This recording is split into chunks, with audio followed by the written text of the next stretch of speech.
ही रहते थे। फिर बस भाई काम काम करने लग गया था ना, तो इतना बोलचाल नहीं था, बस दूर से आया हेलो था, तो बस आए और धोखे से लेके मार दिया।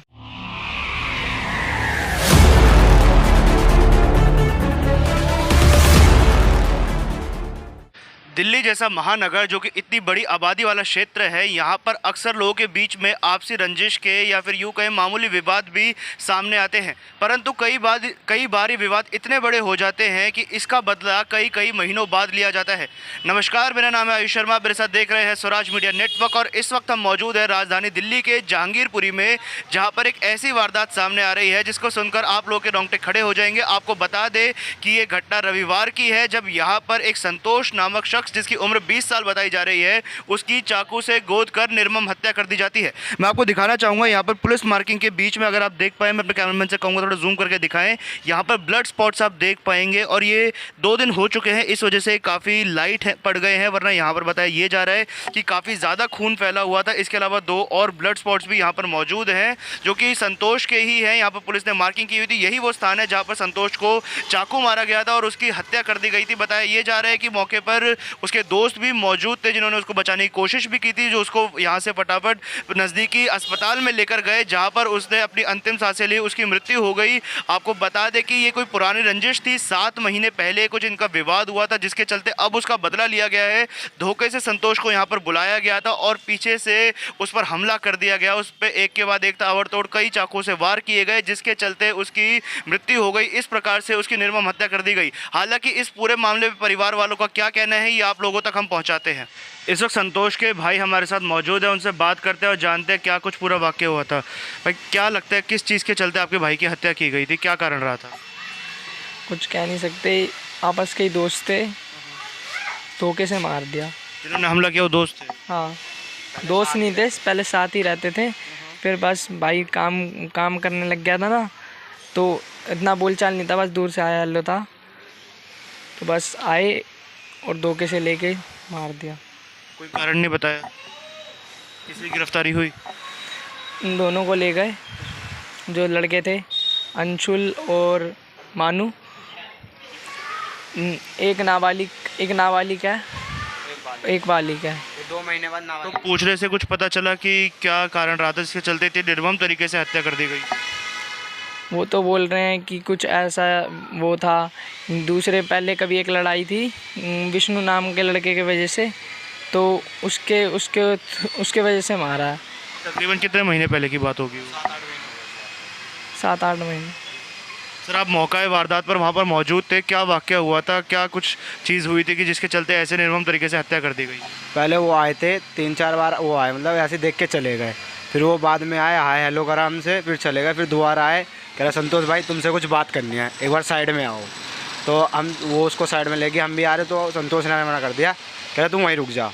हम वहीं रुक गए, हम उनको ही देख रहे थे बहुत देर से, तो उन्होंने कुछ नहीं करा। जैसे हमारा ध्यान भटका, हम आपस में बात करने लगे, तो उन्होंने एक ने चाकू निकाला, दोनों ने इकट्ठे ही निकाला। मैंने देखा, मैं एकदम भागा उनके पास, तो इतने में उन्होंने मार दिया था। वो फिर सीधा भाग गए, तो उसमें से एक को मैंने पकड़ लिया था, उसका नाम है मानू, उसको मैंने पकड़ लिया था। वो कह रहे भाई हमने वो पुरानी दुश्मनी निकाली है, बात कुछ नहीं थी, बस यार दोस्त थे सारे ये, और इनकी गैंग चलती है तलवार गैंग के नाम से। तलवार गैंग के नाम से इनकी गैंग चलती है। तो क्या क्षेत्र में काफ़ी खौफ है इन लोगों का इसी से चलते? ये काफ़ी है, पीछे है 1300 वाली गली, वहाँ पे भी जाते हैं, लड़ के आते हैं आए दिन, कभी गाड़ियाँ तोड़ेंगे, कभी कुछ, आए दिन ये कुछ ना कुछ करते रहते थे। कितने लोग होंगे टोटल इस गैंग में? ये गैंग में तो बहुत बड़ी गैंग है इनका कुछ कह नहीं सकते। पुलिस को इस बारे में सूचना है? पूछ सकते हो आप।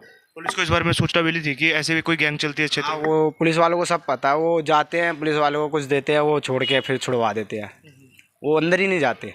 तो जो 2 लोगों ने चाकू मारा था, उसमें से एक को आपने पकड़ लिया, एक को पुलिस ने पकड़ा? नहीं, एक को मैंने पकड़ लिया था, वो छुड़ा के भाग गया। अच्छा। हाँ, फिर बाद में वो अपने आप पेश हुए, मेरे ख्याल से किसी के थ्रू पेश हुए थे, वो पता नहीं कौन सा है, वो भी मतलब बीट वाले ही है, वो उसके थ्रू पेश हुए थे। अच्छा। हाँ।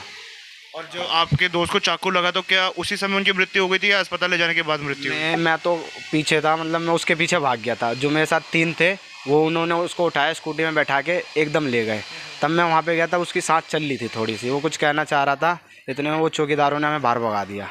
तो आपने देखा किस प्रकार से यहाँ पर गंभीर आरोप महिंद्रा पार्क पुलिस थाने के ऊपर भी लगाए जा रहे हैं कि यहाँ पर ऐसी वारदातें आए दिन सुनने को मिलती है। और आपने पहले भी कई ground report Swaraj media network के चैनल पर देखी भी होगी, जहाँ पर ऐसे ही चाकू से गोद कर कई युवकों की निर्मम हत्या कर दी गई। आए दिन ऐसी वारदात हम जहांगीरपुरी क्षेत्र से सुनते हैं। और जो यहाँ पर बड़ा खुलासा हो रहा है कि एक गिरोह चलाया जा रहा है, एक गैंग चलाया जा रहा है, यहाँ पर इसका नाम तलवार गैंग बताया जा रहा है। उसमें कम से कम 40 से 50 लड़के मौजूद हैं जो ऐसी वारदातों को अंजाम देते हैं। पहले कोई मामूली विवाद करते हैं, उसके बाद फिर हत्या कर देते हैं या फिर चाकू घोंपकर फरार हो जाते हैं। हालांकि अभी ये बताया जा रहा है कि फिलहाल 2 लोगों की गिरफ्तारी इस मामले में की जा चुकी है, जिसमें से एक नाबालिग भी बताया जा रहा है। परंतु क्या कुछ पूरी कहानी है ये तो पूरी जांच के बाद ही पता चलेगी। परंतु इस प्रकार से इस क्षेत्र में बढ़ती जो अपराध है उससे कहीं ना कहीं क्षेत्र में डर का माहौल है। जो आम जनता जो यहाँ पर शराफत से रहती है उनके लिए भी रहना मुश्किल हो रहा है। तो बड़ी जिम्मेदारी यहाँ पर महिंद्रा पार्क थाना पुलिस की बनती है कि इस प्रकार की वारदातों पर अंकुश लगाने के लिए कोई जो भी उचित कार्य होते हैं वो किए जाए। जो भी अपराधी है उनको पकड़कर